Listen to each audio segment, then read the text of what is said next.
नमस्कार दोस्तों, एक बार आपका फिर स्वागत है हमारे YouTube channel rise up A to Z में। तो दोस्तों, आज फिर हम एक नई वीडियो लेकर आपके सामने हैं। तो दोस्तों, आज हम बात करने वाले हैं भगवान। भगवान क्या है, भगवान कौन है और भगवान को हम कैसे ध्या सकते हैं, कैसे उसकी सेवा कर सकते हैं और कैसे उसकी कृपा प्राप्त कर सकते हैं। तो दोस्तों, भगवान के बारे में हमारे शास्त्रों ने लिखा है कि भगवान वो सत्ता है जिसे आज तक कोई नहीं पा सका और ना ही उसे कोई पा सकता है। लेकिन दोस्तों, शास्त्रों में संतों ने भगवान की कृपा पाने के लिए, भगवान की कृपा प्राप्त करने के लिए कुछ ऐसी संज्ञाएं दी हैं जो शास्त्रों में वर्णित हैं।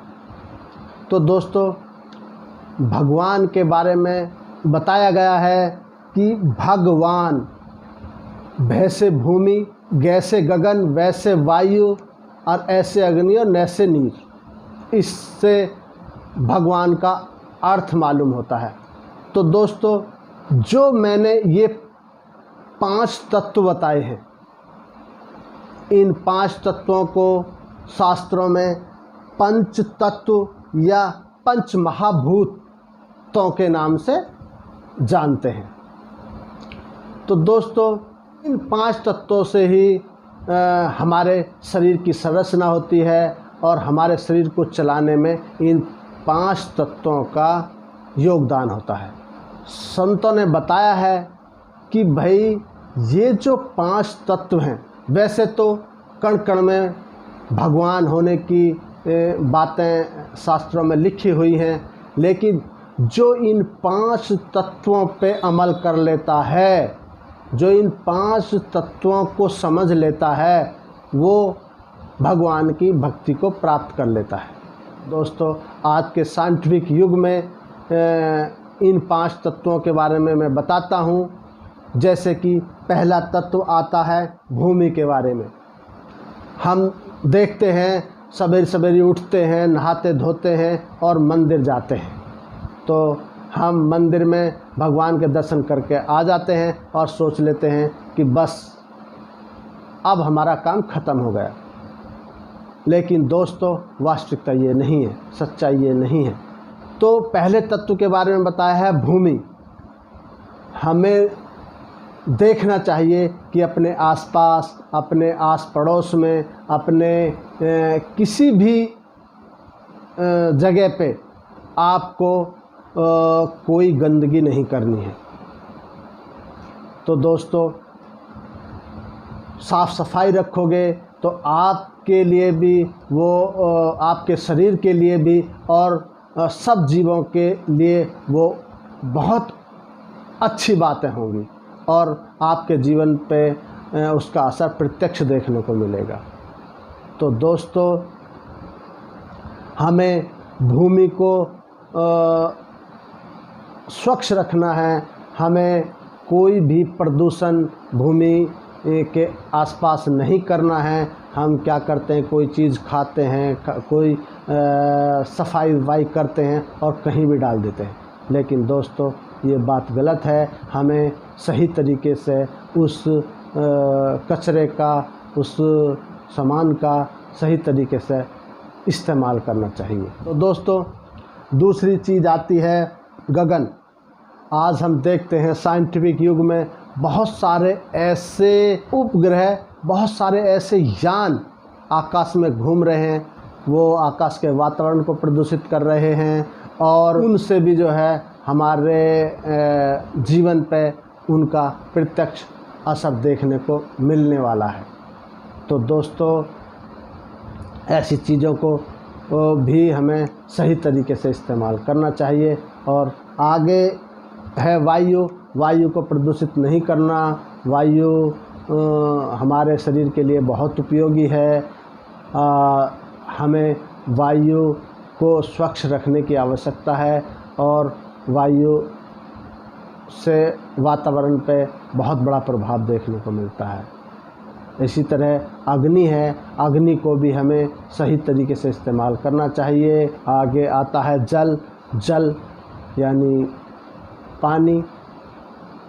दोस्तों, वैज्ञानिक कहते हैं कि भाई अगले कुछ दिनों में हमारे इस्तेमाल करने वाला पानी ख़त्म होने वाला है, लेकिन दोस्तों हम देखते हैं कि अपने नल या अपने कोई भी ऐसा संसाधन है पानी का, उसका बुरी तरह दोहन करते हैं, तो उससे हमारे अगले आने वाले जीवन पे भी बहुत बड़ा प्रभाव देखने को मिलने वाला है।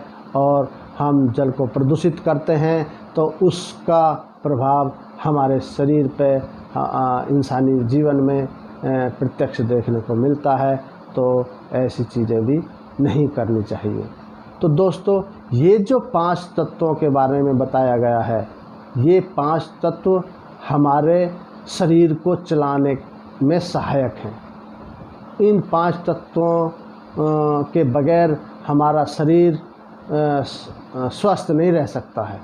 तो दोस्तों, हम इन 5 तत्वों को सही तरीके से इस्तेमाल करें, सही तरीके से इनका उपयोग करें, तो दोस्तों भगवान यहीं पे हमें भगवान की कृपा प्राप्त हो जाएगी। दोस्तों, जब हम ये 5 तत्व समान रूप से हमारे शरीर में काम करेंगे तो हमें कोई ऐसी रोग बीमारियां नहीं लगेंगी, और रोग बीमारियां नहीं लगेंगी तो हमारे मन प्रसन्नचित और शांतिचित रहेगा, और शांतिचित मन में ही अच्छे विचार उत्पन्न होते हैं, और अच्छे विचारों के कारण हम परमात्मा के नज़दीक, आत्मा के नज़दीक चले जाते हैं, और यहीं से ही भगवान को मिलने की, भगवान को